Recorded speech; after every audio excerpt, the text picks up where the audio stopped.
تم یہ کہتے ہو کہ سرکار کچھ دے نہیں سکتی، تمہارا عقیدہ یہ ہے کہ حضور کچھ دے نہیں سکتے، یہ کچھ کر نہیں سکتے، ان سے مانگنا غلط ہے، تمہارا عقیدہ یہ ہے۔ جب تمہارا عقیدہ یہ ہے کہ سرکار کچھ دے نہیں سکتے، تم نے کلمہ کیوں پڑھا ہے؟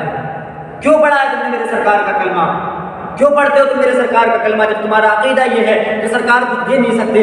ہمارا عقیدہ یہ ہے، ہمارا ایمان یہ ہے کہ کون دیتا ہے دینے کو منہ چاہیے، دینے والا ہے سچا ہمارا نبی۔ ہم یہ کہتے ہیں جسے جو مانگنا ہو، جو مانگنا چاہتا ہے وہ میرے سرکار کے در پہ آ جائے، اسے عطا کر دیا جائے گا۔ میرے سرکار کا در وہ ہے جہاں غریب آتا ہے تو امیر بنا دیا جاتا ہے، جہاں ادنا آتا ہے تو اعلیٰ بنا دیا جاتا ہے، جہاں چھوٹا آتا ہے تو بڑا بنا دیا جاتا ہے، جہاں غلام آتا ہے تو امام بنا دیا جاتا ہے۔ میرے سرکار کا در یہ ہے، جو مانگنا چاہتے ہو میرے سرکار کے در پہ آ جاؤ، عطا کر دیا جائے گا۔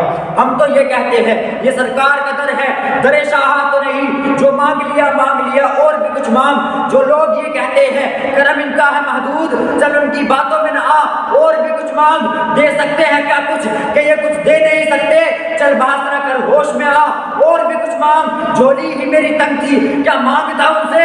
وہ تو کہتے رہے مانگ ذرا اور بھی کچھ مانگ۔ حضرت حذیفہ بن یمامہ رضی اللہ تعالیٰ عنہ فرماتے ہیں کہ میں سو رہا تھا، سردی کا موسم تھا، میں سو رہا تھا، اتنے میں سرکار تشریف لے آئے، حضور آ گئے۔ کیا فرماتے ہیں؟ حضور آ گئے، حضور آ گئے۔ کون فرما رہا ہے؟ حضرت حذیفہ بن یمامہ عرض کرتے ہیں کہ حضور آ گئے، سرکار تشریف لے کر کے آئے، فرمانے لگے کون؟ حضرت حذیفہ بن یمامہ کہتے ہیں سرکار میں، سرکار حذیفہ۔ حضور فرماتے کھڑے ہو جاؤ، حذیفہ کھڑے ہو جاؤ۔ جیسے ہی حضرت حذیفہ کھڑے ہوئے، سرکار نے فرمایا حذیفہ وہ جو 25,000 کا لشکر آ رہا ہے اس کی خبر لے کر کے آؤ، وہ جو لشکر آ رہا ہے اس کی خبر لے کر کے آؤ۔ حضرت حذیفہ بن یمامہ نے اتنا سنا اور چل دیے۔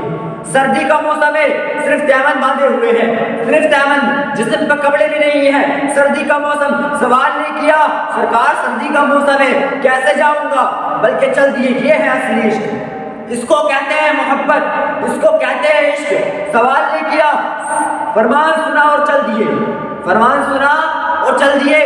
جیسے ہی حضرت حذیفہ بن یمامہ چلے، سرکار نے اپنے دستے مبارک اٹھا لیے، دستے مبارک اٹھائے اور دعا کی، اے رب ذوالجلال میرا حذیفہ میرے ایک فرمان پر چل دیا، اے رب تبارک و تعالیٰ میرے حذیفہ کی حفاظت فرما، اے رب تبارک و تعالیٰ میرے رب میرے حذیفہ کی حفاظت فرما، میرے حذیفہ کی آگے سے بھی، پیچھے سے بھی، دائیں سے بھی، بائیں سے بھی، اوپر سے بھی، نیچے سے بھی، میرے حذیفہ کی چاروں طرف سے حفاظت فرما۔